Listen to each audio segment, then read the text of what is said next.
বাংলাদেশের উত্তরবঙ্গে একটা ছোট গ্রাম, গায়ের এক প্রান্তে অনেক পুরনো শালবন। সন্ধ্যারাতের পর থেকেই মানুষ আর তেমন গ্রামের রাস্তায় হাঁটাহাঁটি করত না।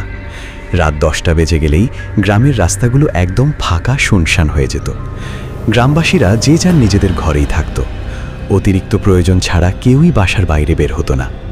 আর বিশেষ করে রাতের আঁধারে ভুলেও কেউ ওই শালবনের সামনে দিয়ে কেউ যেত না, কারণ গ্রামবাসীরা জানে বহু যুগ যুগ ধরে ওই শালবনটায় রাতের বেলায় খারাপ কিছু থাকে। গ্রামের মুরব্বীদের ভাষ্যমতে ওখানে বাস করে পেতনি। সে এক প্রায় অদৃশ্য কাটা দাড়ি মাখা কালো রূপের নারী, যার চোখে রক্তের আভা ছিল। গ্রামের মুরব্বীদের মধ্যে অনেকেই বিভিন্ন সময় এই পেতনিকে দেখতে পেয়েছিল। টিকে তাড়ানোর জন্য ধর্মীয়ভাবেও অনেক কিছু করা হয়েছিল, কিন্তু কোনো লাভ হয়নি। তাই দিনের বেলাতে সবকিছু ঠিকঠাক থাকলেও রাতে এই গ্রামের মানুষরা অন্তত সেই শালবনের আশেপাশে যায় না। এক রাতে গ্রামের এক যুবক রিয়াজ বিশেষ প্রয়োজনে শহরের দিকে গিয়েছিল কিছু ওষুধ কেনার জন্য। ওষুধ কিনে সে বাড়িতেই ফিরছিল। সে যখন হেঁটে হেঁটে তার বাসার দিকে আসছিল, বেশ অনেকটা দূরেই তার বাম পাশের দিক থেকে শালবনটা দেখা যাচ্ছিল, যদিও শালবনটা তার থেকে বেশ অনেক দূরে ছিল। রিয়াজ চুপচাপ ছোট্ট টর্চের আলো দিয়ে হেঁটে চলেছে। বাতাস শীতল, আর চারপাশে কেবল গাছের পাতার ঝাপটানো শব্দ। হঠাৎ তার পিছন থেকে কেউ ফিসফিস করছে। বিকৃত একটা নাকি কণ্ঠে চাপা হাসির শব্দ। রিয়াজ ঘুরে দেখল, কেউ নেই, কিন্তু পায়ের শব্দ খস খস ধীরে ধীরে কাছে আসছে।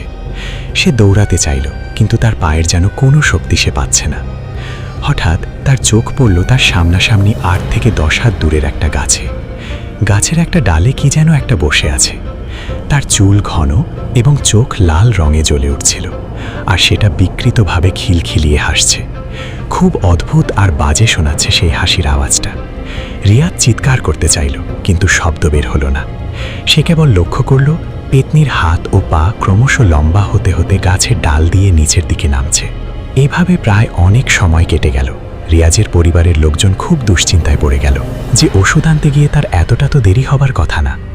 তাই রিয়াজের ঘরের এবং প্রতিবেশীর 2-1 মিলে রাতের আধারে তারা পর্যাপ্ত টর্চ আর আলো নিয়ে বের হলো রিয়াজকে খুঁজতে। বেশ কিছু দূর যাওয়ার পর তারা সবাই লক্ষ্য করল কে যেন একটা রাস্তার মধ্যে উপুর হয়ে পড়ে আছে। তারা সবাই দৌড়ে সেখানে গেল এবং রিয়াজকে অজ্ঞান অবস্থায় সেই রাস্তায় খুঁজে পেল।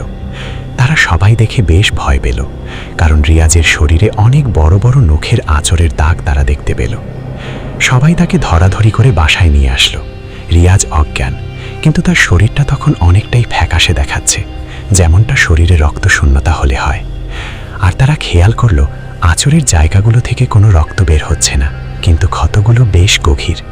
লোকজন বলাবলি করতে লাগলো হয়তোবা তাদের ওইখানে পৌঁছাতে দেরি হলে রিয়াজকে জীবিত উদ্ধার করা সম্ভব হতো না, কারণ পেতনিটা রিয়াজকে কাবু করে রিয়াজের সব রক্তগুলো চুষে খেয়ে নিচ্ছিল।